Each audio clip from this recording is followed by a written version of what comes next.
Hello guys, welcome back to Kushan and Kishore vlogs.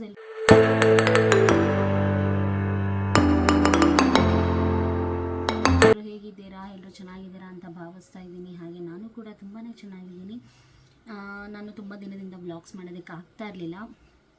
ಯಾಕೆ ಅಂತಲೂ ನಾನು ಈ ವಿಡಿಯೋನಲ್ಲಿ ತಿಳಿಸ್ಕೊಡ್ತೀನಿ. ನಾನು ಇವತ್ತು 2 ವಿಷಯದೊಂದಿಗೆ ಬಂದಿದ್ದೀನಿ. ಒಂದು ತುಂಬಾ ಅಂದರೆ ನಮ್ಮ ಫ್ಯಾಮಿಲಿಗೆ ತುಂಬಾ ಖುಷಿಯಾಗಿರೋ ಒಂದು ಸುದ್ದಿನ ಹೇಳಬೇಕು. ಹಾಗೆ ಇನ್ನೊಂದು ನಮ್ಮ ಲೈಫ್ನಲ್ಲಿ ಈ ಥರ ಆಗುತ್ತೆ ಅಂತ ಅಂದ್ಕೊಂಡೇ ಇರಲಿಲ್ಲ. ಒಂದು ಸ್ಯಾಡ್ ಅಂದರೆ ತುಂಬಾ ಬೇಜಾರಾಗಿರೋ ವಿಷಯ, ಅದನ್ನು ನಿಮ್ಮೊಂದಿಗೆ ಶೇರ್ ಮಾಡ್ಕೊತೀನಿ. ನಮ್ಮದು RX ಗಾಡಿನ ನಾವು ಯಾವಾಗ ಪರ್ಚೇಸ್ ಮಾಡಿದ್ದೆ ಅಂತಲೂ ನಿಮಗೆ ವಿಡಿಯೋನಲ್ಲಿ ಹೇಳಿದ್ದೆ. ನಾವು ಪರ್ಚೇಸ್ ಮಾಡಿ RX ಗಾಡಿನ ತೊಗೊಂಡು 4 ಮಂತ್ಸ್ ಕೂಡ ಆಗಿರಲಿಲ್ಲ. ಡಿಸೆಂಬರ್ 28, 2024 ಲಾಸ್ಟ್ ಮಂತು ಅದನ್ನು ಕಳ್ತನ ಮಾಡಿಬಿಟ್ಟಿದ್ರು ನಮ್ಮ ಗಾಡಿನ. ಅಂದರೆ ನಾವಿರೋದು 3rd ಫ್ಲೋರಲ್ಲಿ, ನೆನ್ಮಂಗ್ಲದಲ್ಲಿರೋದು. ನೈಟು ನಾನು ಕೆಲಸದಿಂದ 7 o'clock ಬಂದಿದ್ದೆ. 7 o'clockಗೆ ನಾನು ಗಸ್ಟೋ ಗಾಡಿನಲ್ಲಿ ಹೋಗ್ತಿದ್ದೆ. ಗಸ್ಟೋ ಗಾಡಿ ತಂದು ನಿಲ್ಲಿಸಿದಾಗ ನಾನು RX ಗಾಡಿನ ನೋಡಿದ್ದೆ. ನಮ್ಮ ಗಾಡಿನ ಅಲ್ಲೇ ನಿಂತಿತ್ತು, 7 o'clock ಇತ್ತು. ಆ್ಯಂಡ್ ನಮ್ಮ ಕೆಳಗಡೆ ಮನೆ ಅಕ್ಕನೂ ಅಷ್ಟೇ, ಅವ್ರೂ ಹಾಲೇನೋ ತೊಗೊಂಡು ಬರೋದಕ್ಕೆ ಹೋದಾಗ 8:30ಗೂ ಇತ್ತು. ಅವರು ಗಾಡಿ ಕಳ್ತನ ಮಾಡಿರೋದು ನೈಟ್ 9:00ವರೆಗೆ. ಅದೂ ಜನ ಎಲ್ಲ ಇಲ್ಲಿ ಓಡಾಡ್ತಿದ್ರು ಎಷ್ಟು ರಾಜಾರೋಷವಾಗಿ ತೊಗೊಂಡೋಗಿದ್ದಾರೆ ಅಂದರೆ, ನಾನು ಆ ವಿಡಿಯೋ ಕ್ಲಿಪ್ ಕೂಡ ಆ್ಯಡ್ ಮಾಡ್ತೀನಿ. ಸೊ ಯಾರು ಮಿಸ್ ಮಾಡಬೇಡಿ, ಅದನ್ನು ಕೂಡ ವಾಚ್ ಮಾಡಿ. ಆ್ಯಂಡ್ ಗೈಸ್, ಇನ್ನೊಂದೇನು ಅಂದರೆ, ನಮಗೆ ಟೈಮಿಂಗ್ಸು ಗೊತ್ತಾಗಲಿಲ್ಲ. ನಮ್ಮ ಹಸ್ಬೆಂಡ್ ಅವತ್ತು ವರ್ಕ್ ತುಂಬಾ ಇತ್ತು ಅಂತ ಹೇಳಿ 12 ಗಂಟೆ ಆಗಿತ್ತು. ಶಾರ್ಪ್ 12 o'clock ಅವ್ರು ಬಂದಿದ್ದು. 12 o'clock ಕೆಳಗಡೆ ಬಂದಾಗ ಗೇಟ್ ಬೀಗ ಹಾಕಿರ್ತಾರೆ. ಸೊ ಕಾಲ್ ಮಾಡಿದ್ರು, ಗಾಡಿ ಕೀ ಯಾರಿಗಾದ್ರೂ ಕೊಟ್ಟಿದ್ದ, ಗಾಡಿ ಕಾಣಿಸ್ತಾ ಇಲ್ಲ RX ಅಂತ. ನಾನೇನೋ ತಮಾಷೆ ಮಾಡ್ತಿದ್ದಾರೆ ಅಂತ ಅಂದ್ಕೊಂಡೆ. ಯಾಕಂದರೆ ಅವರು RX ಗಾಡಿ ಅಂದರೆ ನಮ್ಮ ಹಸ್ಬೆಂಡ್ಗೆ ತುಂಬಾ ಇಷ್ಟ. ಅವರು ಆ ಗಾಡಿನ ₹1 ಕೂಡಿಟ್ಟು 1 year ಅಮೌಂಟ್ನ ಕೂಡಿಟ್ಟು ತೊಗೊಂಡಿರೋ ಗಾಡಿ ಅದು. ಸೊ ಅವ್ರಿಗೆ ಅದ್ರ ಮೇಲೆ ತುಂಬಾ ಫೀಲಿಂಗ್ಸ್ ಇತ್ತು.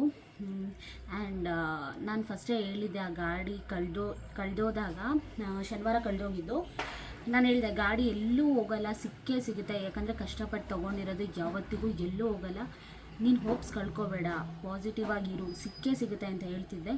ಬಟ್ ನಮ್ಮ ಗಾಡಿ ಸಿಕ್ಕಿದ್ದು 8 days ಆಗಿತ್ತು. ಅಂದರೆ ಸ್ಯಾಟರ್ಡೇ ಗಾಡಿ ಕಳೆದೋಗಿದ್ದು 28. ನಮಗೆ Jan 5th ಗಾಡಿ ಸಿಕ್ಕಿದ್ದು. ಅದು ಹೆಂಗಾಯಿತು ಅಂದರೆ, 12 o'clock ಅವ್ರು ಫೋನ್ ಮಾಡಿದಾಗ ನಾನು ಕೆಳಗಡೆ ಇಳಿದೋದೆ. ನಮ್ಮ ಅತ್ತೆನೂ ಬಂದಿದ್ದರು ಕೆಳಗಡೆ, ಗಾಡಿ ಇರಲಿಲ್ಲ. ತುಂಬಾ ಬೇಜಾರಾಯಿತು ನಮಗೆ, ಒಂಥರ ಶಾಕ್ ಆಯಿತು. ಏನು ಮಾಡಬೇಕು ಅಂತಲೇ ಗೊತ್ತಾಗಲಿಲ್ಲ. ನಾವು ಪೊಲೀಸ್ ಸ್ಟೇಷನ್ಗೆ ಹೋದಾಗ 1 ಗಂಟೆ ಆಗಿತ್ತು. ನಾನು ನಮ್ಮ ಹಸ್ಬೆಂಡ್ ಇಬ್ಬರು ಪೊಲೀಸ್ ಸ್ಟೇಷನ್ಗೆ ಹೋಗಿ ಕಂಪ್ಲೇಂಟ್ FIR ಮಾಡ್ಸೋಣ ಅಂತ ಹೋಗಿದ್ವಿ. ಸೊ ಪೊಲೀಸವ್ರು ಕಂಪ್ಲೇಂಟ್ ತೊಗೊಂಡಿಲ್ಲ, ಬೇರೆ ರಿಜಿಸ್ಟರಲ್ಲಿ ಮಾತ್ರ ಬರ್ಕೊಂಡಿದ್ರು. ನಾಳೆ ಬನ್ನಿ ಅಂತ ಹೇಳಿದ್ರು. ಅಂದರೆ 29th ಸಂಡೇ 9:30ಗೆ ಬನ್ನಿ ಅಂತ ಹೇಳಿದರು. ನಾವು 9:30ಗೆ ಹೋಗಿದ್ದಕ್ಕೆ ಅವರು ಮೀಟಿಂಗ್ ಏನೋ ಇದೆ 4 o'clock ಬನ್ನಿದ್ರು. 4 o'clock ಹೋಗಿದ್ದಕ್ಕೆ ಇವಾಗ ಇಯರ್ ಎಂಡ್ ಅಲ್ಲ, ಸೊ ಸ್ಟಾರ್ಟಿಂಗ್ ಅಂದರೆ ಇಯರ್ ಸ್ಟಾರ್ಟಿಂಗ್ ನಿಮ್ಮ ಕೇಸಿ ತೊಗೋತೀವಿ. ಸೊ ಆವಾಗ ಬಂದು ಕಂಪ್ಲೇಂಟ್ ಕೊಡಿ, ಫಸ್ಟ್ ಆರ್ ಸೆಕೆಂಡಿಗೆ ಬನ್ನಿ ಅಂದರು. ನಾವು ಫಸ್ಟಿಗೆ ಹೋಗಿದ್ವಿ. ಫಸ್ಟಿಗೆ ಹೋದಾಗ ನ್ಯೂ ಇಯರ್ ಸೆಲೆಬ್ರೇಷನಲ್ಲಿದ್ದರು. ಸೊ ಅವತ್ತು ತೊಗೊಂಡಿಲ್ಲ. ಸೆಕೆಂಡಿಗೆ ಹೋಗಿದ್ವಿ. FIR ಆಯಿತು. ಪೊಲೀಸವರು ಬಂದರು, ಮನೆ ಹತ್ರ ಎಲ್ಲ ಬಂದು, ಅಂದರೆ ಗಾಡಿ ನಾವು ಎಲ್ಲಿ ನಿಲ್ಲಿಸಿದ್ವಿ ಎಲ್ಲ ಪ್ರತಿಯೊಂದು ಚೆಕ್ ಮಾಡಿದ್ರು. And guys, one more thing, ನಮ್ಮ ಮನೆ ಎದುರುಗಡೆ CC ಕ್ಯಾಮ್ರಾ ಇತ್ತಲ್ಲ, ಅವರಂತೂ ನಮಗೆ ತುಂಬಾ ಹೆಲ್ಪ್ ಮಾಡಿದ್ರು. ನಾವು ಭಾನುವಾರ 2 hour ಅವ್ರ ಮನೇಲಿ ಕುತ್ಕೊಂಡು ನೋಡಿದ್ದೀವಿ. ನಮಗೆ ಏನಂದರೆ 9:30ಗೆ ಅಂತ ಯಾವಾಗ ಗೊತ್ತಾಗಿದ್ದು ಅಂದರೆ, ಪಾಪ ಅವಕ್ಕ ತುಂಬಾ ಒಳ್ಳೆಯವರು. ಅವ್ರು ಫೋನೇ ಕೊಟ್ಬಿಟ್ಟಿದ್ರು ನಮಗೆ. ವಿಡಿಯೋ ಕ್ಲಿಪ್ಪಿಂಗ್ಸ್ನ ಫುಲ್ಲು ನೋಡಿ, ನಿಧಾನಕ್ಕೆ ನೋಡಿದ್ರೇ ಸಿಗೋದು ಅಂತ.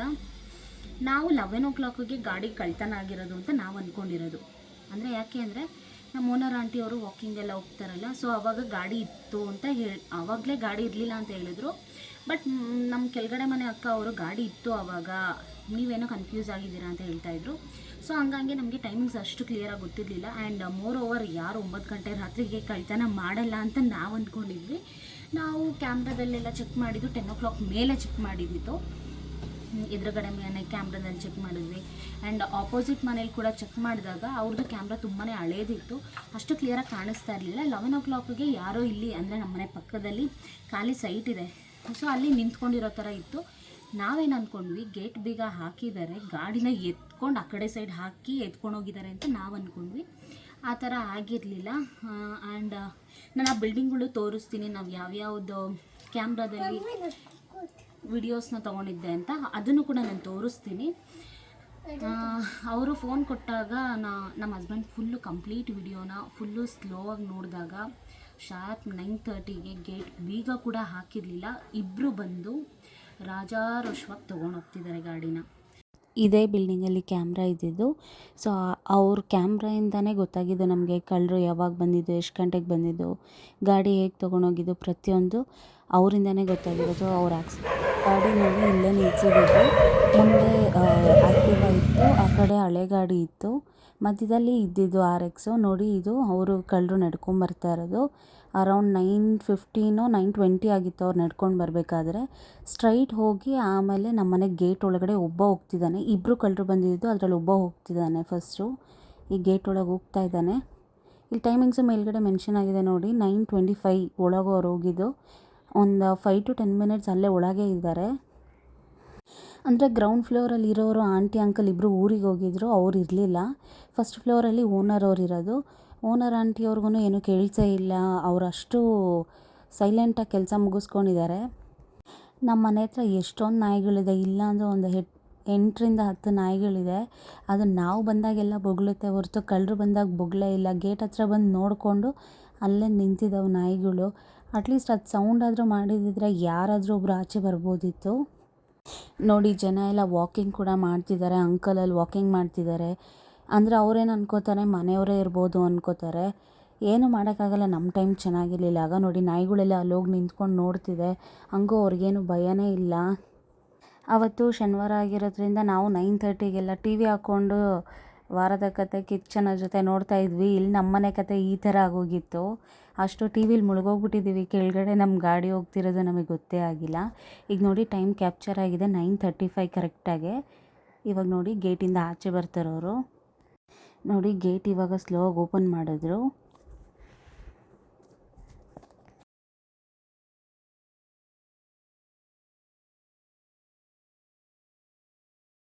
ಈಗ ಒಬ್ಬ ಆಚೆ ಬಂದಿದ್ದಾನೆ. ಈಗ ಇನ್ನೊಬ್ಬ ಗಾಡಿನ ತಳ್ಕೊಂಡು ಆಚೆ ಬರ್ತಿದ್ದಾನೆ. ಒಟ್ಟು ಇಬ್ಬರು ಹೇಳಿದ್ನಲ್ಲ ನೋಡಿ, ಇವರೊಬ್ಬರೇ. ನೋಡಿ ನಮ್ಮ ಗಾಡಿನ ಬೇರೆಯವ್ರು ಯಾರಾದರೂ ಈ ಥರ ಎತ್ಕೊಂಡು ಹೋಗೋದನ್ನು ನೋಡ್ತಾ ಇದ್ದರೆ ಎಷ್ಟು ಹೊಟ್ಟೆ ಉರಿಯುತ್ತೆ ಅಂದರೆ ತುಂಬಾ ಬೇಜಾರಾಯಿತು ಗೈಸ್ ಇದನ್ನು ನೋಡಿ. ಇದು ಹಿಂದೆ ದಿನ ಅವರು 8:10ಗೆ ಅಂದರೆ ರಾತ್ರಿ 8:10ಗೆ ನಮ್ಮನೆ ರೋಡಲ್ಲಿ ಬರ್ತಾ ಇರೋದು. ಅವತ್ತು ಗಾಡಿ ಕಳ್ತನ ಮಾಡೋಕ್ಕೆ ನೋಡಿದ್ದಾರೆ. ಅವ್ರು ನಮ್ಮ ಹಸ್ಬೆಂಡು ಜಿಮ್ಮಿಗೆ ತೊಗೊಂಡೋಗಿದ್ರು. ಸೊ ಗಾಡಿ ಇರಲಿಲ್ವಲ್ಲ, ಹಾಗಾಗಿ ಇದು ರಿಟರ್ನ್ ಹೋಗ್ತಿದ್ದಾರೆ. Same pullover, same slippers, same hat ಹಾಕೊಂಬಂದಿದ್ರು. ಆ್ಯಂಡ್ ಶನಿವಾರನೂ ಅಷ್ಟೇ ಸೇಮ್ ಡ್ರೆಸ್ಸಲ್ಲೇ ಬಂದಿದ್ದವರು. ನೋಡಿ ನೀಟಾಗಿ ಕ್ಯಾಪ್ಚರ್ ಆಗಿದೆ ಅದು. ಇದೆರಡೇ ಫುಟೇಜ್ ಸಿಕ್ಕಿದ್ದು. ಅವ್ರು ಕ್ಯಾಮ್ರಾ ಇದೆ ಅಂತ ಗೊತ್ತಿದ್ದೇನೆ ಹ್ಯಾಟ್ ಹಾಕ್ಕೊಂಡು ಫೇಸ್ ಕವರ್ ಮಾಡ್ಕೊಂಡಿದ್ರು, ಗೊತ್ತಾಗಬಾರ್ದು ಅಂತ.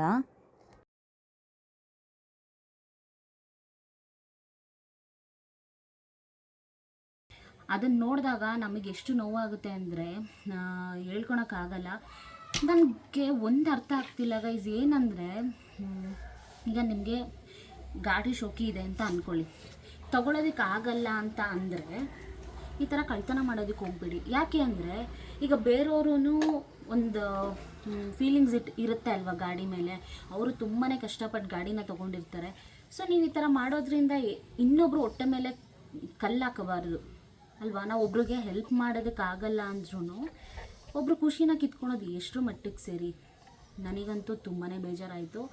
ಆ್ಯಂಡ್ ಆ ಕಳ್ಳರು ಯಾರು ಅಂತಲೂ ಗೊತ್ತಾಯಿತು. ಪೊಲೀಸವರು ಹುಡ್ಕೊಡೋದಕ್ಕಿಂತ ಮುಂಚೆನೇ ನಮ್ಮ ಹಸ್ಬೆಂಡ್ ಫ್ರೆಂಡ್ಸ್ ಎಲ್ಲರೂ ಸೇರಿ ಗಾಡಿನ ಹುಡ್ಕೊಟ್ಟಿದ್ದು. ಆ್ಯಂಡ್ ನಮ್ಮ ಗಾಡಿನ ಹುಡ್ಕೊಡೋದಕ್ಕೆ ಯಾರೆಲ್ಲ ಹೆಲ್ಪ್ ಮಾಡಿದ್ರು ಅವ್ರಿಗೆ ಥ್ಯಾಂಕ್ಸ್ ಹೇಳ್ತೀನಿ. ನಮ್ಮ ಹಸ್ಬೆಂಡ್ ಫ್ರೆಂಡ್ಸಿಗೆ ಎಲ್ಲರಿಗೂ ಥ್ಯಾಂಕ್ ಯು ಹೇಳ್ತೀನಿ. ಯಾಕಂದರೆ ಆ ಒಂದು ವೀಕು ಅವ್ರು ಹೆಂಗಿದ್ರು ಅಂತ ನನಗೆ ಮಾತ್ರ ಗೊತ್ತು. ಊಟ ತಿಂತಾ ಇರಲಿಲ್ಲ, ಕರೆಕ್ಟಾಗಿ ನಿದ್ದೆ ಮಾಡ್ತಾ ಇರಲಿಲ್ಲ. ಒಂದು ಫೋನ್ ಎಷ್ಟು ಗಂಟೆಗಾದರೂ ಫೋನ್ ಬರಲಿ ಪಟ್ಟಂತ ಎದ್ಬಿಡ್ತಾಯಿದ್ರು, ಗಾಡಿ ಸಿಗ್ತೇನೋ ಆ ಥರ ಫುಲ್ಲು ಒಂಥರ ಆಗ್ಬಿಟ್ಟಿದ್ರು ಅವರು. ಅವ್ರನ್ನ ಆ ರೀತಿ ನಾನು ನೋಡೇ ಇರಲಿಲ್ಲ ಮದುವೆ ಆದಾಗಿಂದ. ಈಗ 4 ಇಯರ್ಸ್ ಆಗ್ತಿದೆ. ನಾನು 4 ಇಯರ್ಸಿಂದ ಅವ್ರು ಆ ಥರ ಇದ್ದಿದ್ದು ನಾನು ನೋಡೇ ಇಲ್ಲ. ಆ ನೋವು ಅವ್ರಿಗಾಗಿದ್ದ ಸಂಕಟ ಏನು ಅಂತ ಹತ್ರ ಇದ್ದು ನೋಡಿರೋರಿಗೆ ಮಾತ್ರನೇ ಗೊತ್ತು. ಕೂತ್ಕೋಚೇನೆ. ಸೊ ಹಾಗಾಗಿ ನನ್ನ ರಿಕ್ವೆಸ್ಟ್ ಏನು ಅಂದರೆ, ನಿಮಗಾಗುತ್ತಾ ತಗೊಳ್ಳಿ, ಆಗಲಿಲ್ಲ ಅಂದರೆ ಬೇರೆಯವ್ರ ವಸ್ತುಗೆ ಆಸೆ ಪಡೋದಕ್ಕೆ ಹೋಗಬೇಡಿ.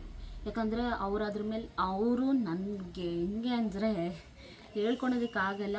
ಈ ಪುಟಾಣಿ ಅಷ್ಟು ಗಾಡಿ ಮೇಲೆ ಅಷ್ಟು ಆಸೆ ಇಟ್ಕೊಂಡಿದ್ರು.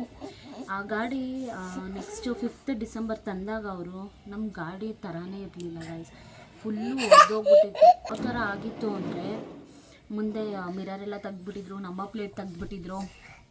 ಆ್ಯಂಡ್ ಫುಲ್ಲು ನಮ್ಮ ಗಾಡಿ ನೋಡೋಕ್ಕೆ ಆಗ್ತಿರಲಿಲ್ಲ, ಆ ಥರ ಪರಿಸ್ಥಿತಿ ಮಾಡಿಬಿಟ್ಟಿದ್ರು. ತುಂಬಾ ಬೇಜಾರಾಯಿತು.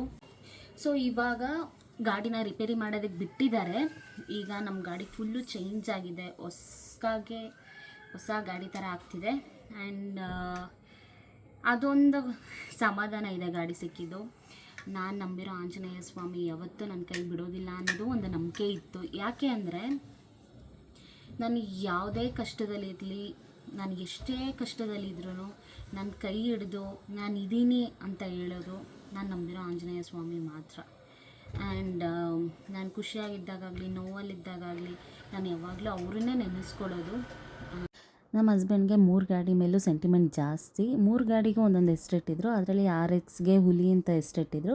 ನಮ್ಮ ಹುಲಿನ ರಿಸ್ಟೋರೇಷನ್ ಮಾಡಿಸ್ತಾ ಇದ್ದೀವಿ. ನೆಕ್ಸ್ಟ್ ವ್ಲಾಗಲ್ಲಿ ನಮ್ಮ ಹುಲಿ ಹೇಗೆ ಚೇಂಜ್ ಆಗಿದೆ ಅನ್ನೋದನ್ನು ತೋರಿಸ್ತೀನಿ. ಹಾಗೆ ಖುಷಿಯಾಗಿರೋ ವಿಚಾರನೂ ನಾನು ನೆಕ್ಸ್ಟ್ ವ್ಲಾಗಲ್ಲಿ ಹೇಳ್ತೀನಿ.